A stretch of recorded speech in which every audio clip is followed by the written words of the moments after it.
اللهم صل على محمد وآل محمد. أعوذ بالله من الشيطان الرجيم. بسم الله الرحمن الرحيم. الحمد لله رب العالمين. اللهم صل وسلم على سيدنا وسيد الأنبياء والمرسلين بالقاسم المصطفى محمد. اللهم صل على محمد وآل محمد وعلى علي أمير المؤمنين وفاطمة الزهراء سيدة نساء العالمين والحسن والحسين سيد شباب أهل الجنة وعلي بن الحسين ومحمد بن علي وجعفر بن محمد وموسى بن جعفر وعلي بن موسى ومحمد بن علي وعلي بن محمد والحسن بن علي والحجة الغائبة. اللهم صل على محمد وآل محمد.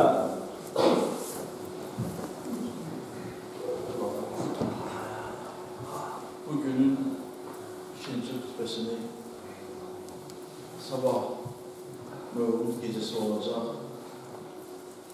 Hanım'a söyleyeceğim, yani bugün bizim hanımın bir sebeple Mevlud'u değil. Tarihte, İslam tarihinde 4 əzəmətli qadını var. Mən də deyəcəyim ne üçün əzəmətlidir və sizdən də soruşanda biləsiniz ne üçün biz qadını əzəmətli deyirik, şəxsiyyətli deyirik. Səbəbi nədir? 4 qadın var. Onlardan biri Peyğəmbər Əkrəmin birinci xanım Xədicə-i Kübradır. Peyğəmbərin xanımları çox olur. Amma Xədicə-i Kübranın əzəməti ayrıdır. İkincisi xanım Fatimə-i Zəhra salamullahi aleyha. Ondan sonra Zeynəb-i Kübradır ki, bugün sabah onun Mövlud axşamıdır. Ondan da sonra Fatimə-i Məsumə salamullahi aleyhadır ki, qəbr şərifi bundadır. Məsələn, şəriətdə bir qadına mübarək, əzəmətli, fəzilətli, ne üçün deyirlər? Məsələn, indi sual var ki, ne üçün sən Xədicə-i Kübranın adını çəkirsən, Peyğəmbərin digər xanımları da var, onların adı demirsən. Və onun səbəbini burada deyirəm. Bu çox məntiqli bir səbəbdir. Şəriətdə bir adamın fəzilətli adam, şəxsiyyəti böyük adam ona görə deyilir ki, yəni tarixdə onu daha çox qabardırıq ki, ona görə ki, onun haqqında 2 səbəb var. Bir, kifayət qədər fəziləti ilə bağlı çoxlu hədis var. Peyğəmbərdən tutuşqiyar aşağı, yəni digər əhl-i beytə qədər çoxlu hədis var. Biri budur. İkincisi də onların keçdiyi həyat yoludur. Əzəmətli həyat yoludur. Həm tarixi faktlar, həm hədislərin olması, həm də o insanın şəxsiyyətini müəyyən edir. Qarasında kimisə şəxsiyyət vermiyor olmaz şəriətdə. Bilmirəm, o ikindi mənə deyirdi, Hacı, mucizəli filan kəsdən danış. Mən ixtisasım dinşünasam. Eyni zamanda teoloğam, ilahiyyatçıyam. Bu tarix bəllidir də, bizim işimiz tarixdir.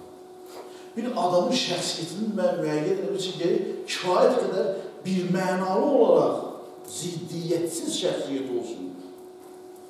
Ziddiyyətli şəxsiyyətin insanı araşdırmazlar, ziddiyyətli şəxsiyyəti tərifləməzlər, ikili həyat və ya ikili yanaşma olan şəxsiyyətin haqqında tərifləmirlər, söz danışmırlar. Biz o adamların adını çəkirik ki, onların bir mənalıdır. Onların şəxsiyyətində ümumın zehninin, hamının razılığı var, tarixin bütün təbəqə, məgər ki, düşmənlər. Kimin məsələn Xədicə-i Kübra haqqında bir sözü olur? Ya Fatimə-i Zəhra salamullahi aleyha. Yəni, insana şəxsiyyət verən 2 fakt var. Dində də bu cürdür, ali həyatda da bu cürdür. Görsən, məsələn, tarixi verilişlər olur, hansısa bir tanınmış adam haqqında danışırlar. Məsələn, ölkə səviyyəsində tarixi bir şəxsiyyətdir. Kimin haqqında danışırlar? O adamın ki, doğrudan da şəxsiyyət olur. O adam ki, bir mənalı qarşılanmır. O adamın ki, tarixi bir ömür yolu olur. O adamın ki, ətrafındakılar onun haqqında gözəl sözlər deyirlər. Onun əksi yoxdur. O ki, bir adamın haqqında yaxşı xeyir sözlərlə eyni səviyyədə ondan şəxsiyyət düzəltmək çətindir. Bu tarixin əzəmətli şəxsiyyətlərindən, qadınlarından, İslam tarixini bir də xanım Zeynəb salamullahi aleyha deyəcəyim deyə. Və sonra özümüzlə müqayisə edəyə görək, Belə bir şəxsiyyət varmı başqa?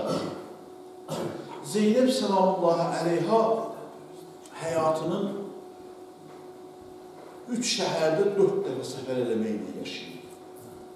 Mədinədə doğulub, Kufədə yaşayıb, qayıdıb yenidən Mədiniyə, sonra da yenə bir acınacaqlı bir yol, Kufə, Kərbəla, Kufə, Şam, qayıdıb yenə Mədiniyə və sonra Şam şəhərinə qayıdıb orada dünyasını dəyişib. Cəmi 55 il yaşayıb xanım Zeynəb salamullahi əleyha.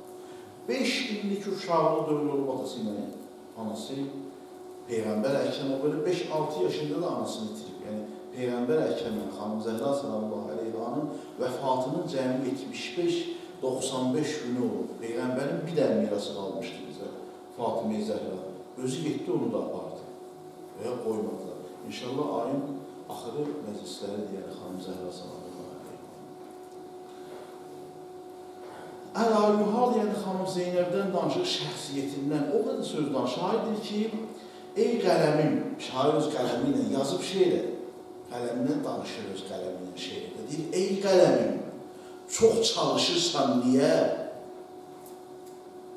Zeynəbə layiq sözü kimdir deyə, oturur Zeynəb haqqında yazmaq istəyir, fikirləşir, yazır, görür yenə o söz deyil. Sonra özü-özünə qayıdır, deyir, ey qələmim, çox çalışırsan niyə? Zeynəbə layiq sözü kimdir deyə, zərrə çətindir gülü mədheyliyə. Zərrə günəşdən necə danışa bilər? Günəşi tərifləmək üçün yenə günəş olasan. Deyir, günəşin zərrəsi ilə günəş haqqında fikir bildirmək çox çətindir. Zərrə çətindir gülü mədheyliyə, bəsdir, kifayət elə bu cümləyə, rütbəyə bax, rütbəyə bax, rütbəyə, fəxr eləyir Əli Əba Zeynəbə. Əli Əba fəxr eləyir. Deyirlər, əqilə-i Əli Əli. Abidə-i Əli Əli, əqilə-i Bəni Haşim. Deyirlər, Bəni Haşimin ən ağıllı qadını. Əli Əlinin ən ibadətli qadını, Əli övladlarının ən ibadətli qadını. Bir ləqəbi var, anası ilə birdir, Siddiqə-i Kübra. Xanım Zəhranın da bir ləqəbi. Onun da bir ləqəbidir, xanım Zeynəbin də ləqəblərindəndir. Yezidin sarayında çıxış elədi, İmam Zeynəl Abidin vəhvə, bibim Zeynəb alimi qeyri-müəllimədir, müəllimsiz alimədir. Xanım Zeynəb salamullahi əleyha nəzərdir. Belə şəxsiyyət. Belə adam var, danışaq. Gecə gündüz danışır onun haqqında.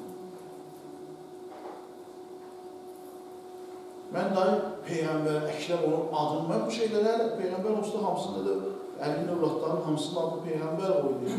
Xanım Zeynəb salamullahi dedilər, nə qoyacaqsın ya Resulallah? Dedi, bu atasının zinəti olacaq, bəhbəh. Xoş adamın, övladın halına ki, atası o ilə fəxr edir. Övladla fəxr eləmək olar. Xoş adamın halında ki, övladı salih və ya salihədir. Övladın salih olması bu dünyanın əvəzsiz neymətlərindəndir. Hədislərdə var ki, pis övlad olan var. Bir adamın övladı pis olur. Pis övladı olanla övladı olmayan eynidir. Rəvayətdə var, bədvarislə, yəni pis övladı olan, bivaris üçün eyni salavat göndərir. Yad eləyin, övladı pis olanı da,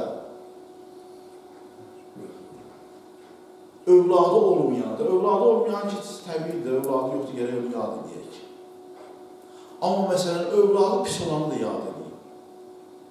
Xoş adamın halimə övladından razı. Xanım, Peyğəmbər Əkrəm bugün bu atasının zinəti olacaq. Əliyyə zinət olacaq bu Zeynəb. Zeynəb salamullahi belə bir şəxsiyyət. Deyir İmam Hüseyin əleyhissalam hər dəfə Zeynəb ağlayanda körpə vaxtı. İmam Hüseyin əleyhissalam özü də kiçik idi. Verərdilər onun İmam Hüseynin qucağına ağlamaz deyillərdi. Bu bacı qardaşın məhəbbəti bir ayrı idi. Tarixdə bacı ilə qardaşın məhəbbəti, onsuz da elə bacı qardaşı çox istəyir. Amma bunların məhəbbəti bir ayrı idi. Deyir İmam Hüseyin əleyhissalam bir gün Növcavanlıq dövrləridir. Zeynəb Səlamullahi Aleyha gördü ki, Quran oxuyurdu. Gördü Zeynəb gəlir. Bu da hər Zeynəb gələndə ayağa durardı. İmam Hüseyin Aleyhisselam hər Zeynəb daxil olanda ayağa durardı. Kiçik idi ya Zeynəb. Zeynəb Səlamullahi Aleyha İmam Hüseynin neçə yaş kiçik. Gördü əlində Quran var. Hanım Zeynəb gəlsin, və bilməyəcək, Quranın ehtiramı var, Qurana görə durmayacaq. Deyir, ta xanım Zeynəb gələnəcən İmam Hüseyin Aleyhisselam Quranı çatdırdı bir həddə, oxudu, ayəni tamamladı, yeşilini açdırdı, durdu ayağa, Quranı qoydu yerinə, oturdu ki, Zeynəb gələndə onun üçün bir də ayağa dursun. Gör, nə qədər əzəməti var. Bir İmam Hüseyin ilə xanım Zeynəbin neçə dənə diyalogu olub, bir-birini danışıblar.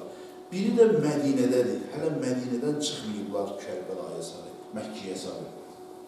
Karvan elə getməyib. Vaxt alıb İmam Hüseyin Aleyhisselam çıxacaq, hazırlaşırlar. İmam Hüseyin dedi, Zeynəb, narahatam sənin getməyinlə. Bu səfər elə belə səfər deyil. Gör Zeynəb necə anlayır. Xanım Zeynəbin babası orada dəfn olub, atası orada dəfn, anası orada dəfn olub. Dedi Hüseyin, bu Mədinə elə bir candır, bədəndir. Sən onun ruhusan. Sən geçsən də buranın ləzzəti qalmaz. Mən qalmaram Mədinədə. Dedi Zeynəb, getdiyimiz yol çox ağır olacaq, ölüm olacaq, qan olacaq, itki verəcəyik. Dedi Hüseyin, mən elə ona görə gedirəm ki, o ağır anlamda səninlə olum, balalarının, ailəvin, uşaqlarının yanında olum, qoy görsünlər bacı qardaş məhəbbəti necə olar. Bu, onların Mədinədən qabaq çıxamışdan qabaq danışırlar.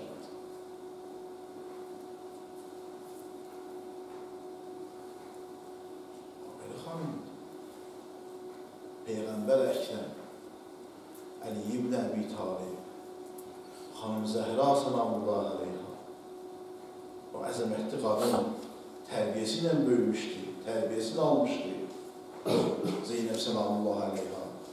Elə belə deyildi, elə hər nə ola Zeynəb Səlamullahi Aleyha bunları görmüşdü.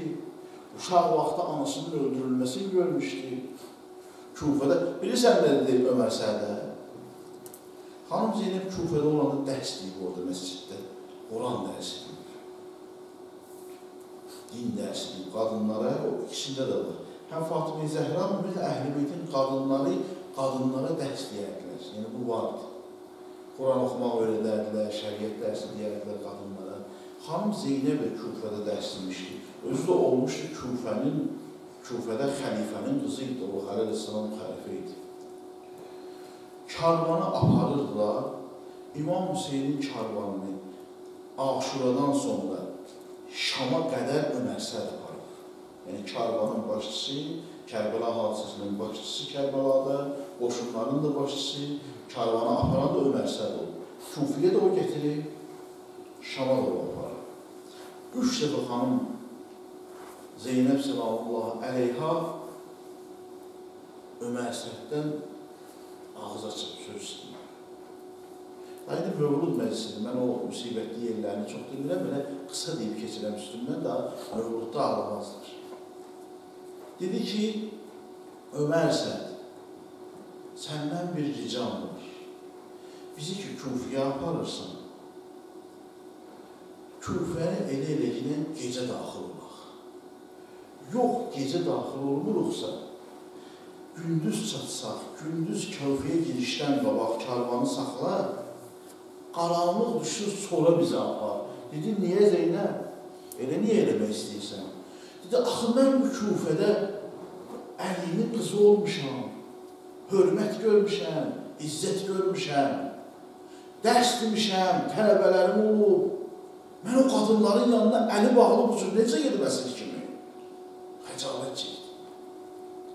Məlun Ömər Səd razı olmadı, elə o cür apardı. Gündüz apardılar Küfiyə. Gəldilər Şam'a. Şamın neçə qapısı vardı.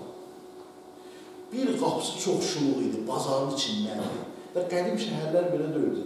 Divarları da vardı, tiklərdi və bir neçə də giriş qapısı vardı. Məsələn, Bakıda içəri şəhərləridir, məsələn, giriş qapıları. Şam da o cür idi, Küfə də o cür idi. Xanım dedi, Ömər Əsəd, buna qədər dünyanın zülmü eləmişsən. Biz ki, naməhrəmik burada əsasən qadınlardır, qızlardır, uşaqlardır. Bizi o qapının şuluq olan yerindən aparma içəri. Hardan aparma? O qapıları var Şamın ki, az da oradan adam girir, oradan apar içəri. Qoy biz naməhrəmlərin arasıyla keçməyək.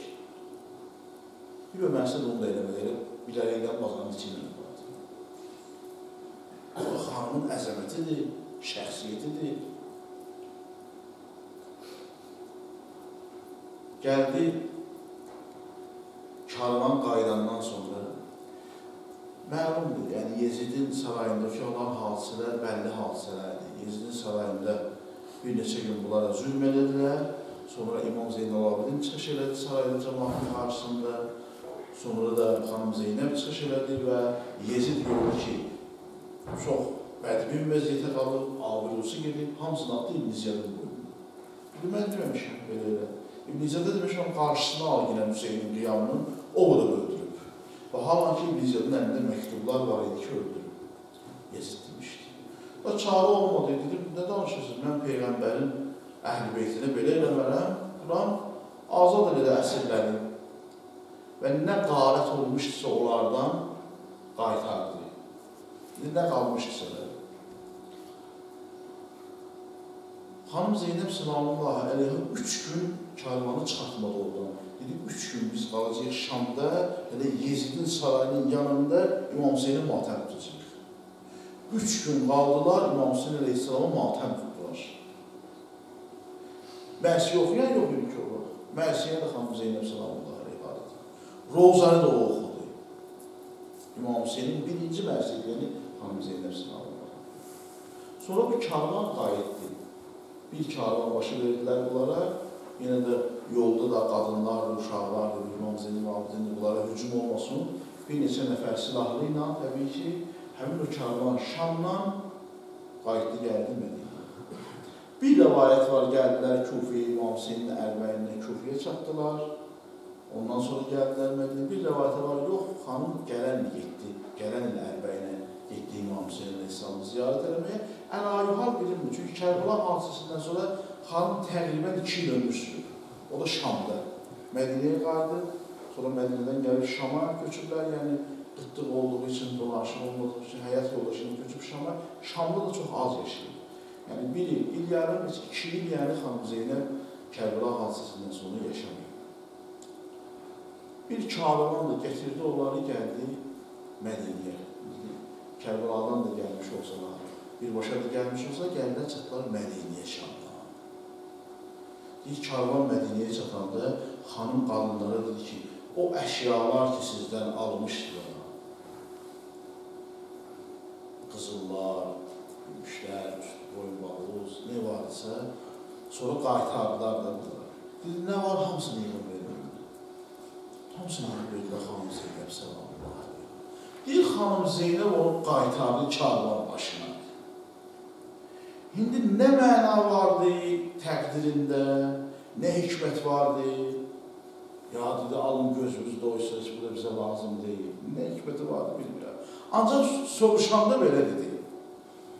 Soruşanda dedi ki, mən bunu bir karbulardan ki, o qədər zülüm çəkmişim, o qədər əziyyət çəkmişim bunlardan. Bizi ki, bu dəfə bu salamat getirdi, gəldi. Bizə ki, yolda qamçı vurmadılar, taziyanı vurmadılar, yolda itilmədilər uşaqlarımızı, başları niziyə taxmadılar, o zülmü ki, bizə eləmədilər. Mən elə onun təşəkkürü ki, bunlar verirəm onu. Xanım Zeynəb sallallahu. Söz çoxdur, məgər söz bitər xanım Zəhradan danışmağa, məgər Zəhranın qızından danışmağa söz bitər. Təbii ki, bitməz. Amma əl-ayuhal istər-istəməz biz nə qədər çalışsaq da ki, bu əzəmətli şəxsiyyətlərin mövludlarında qəmlənməyək istər-istəməz olmur.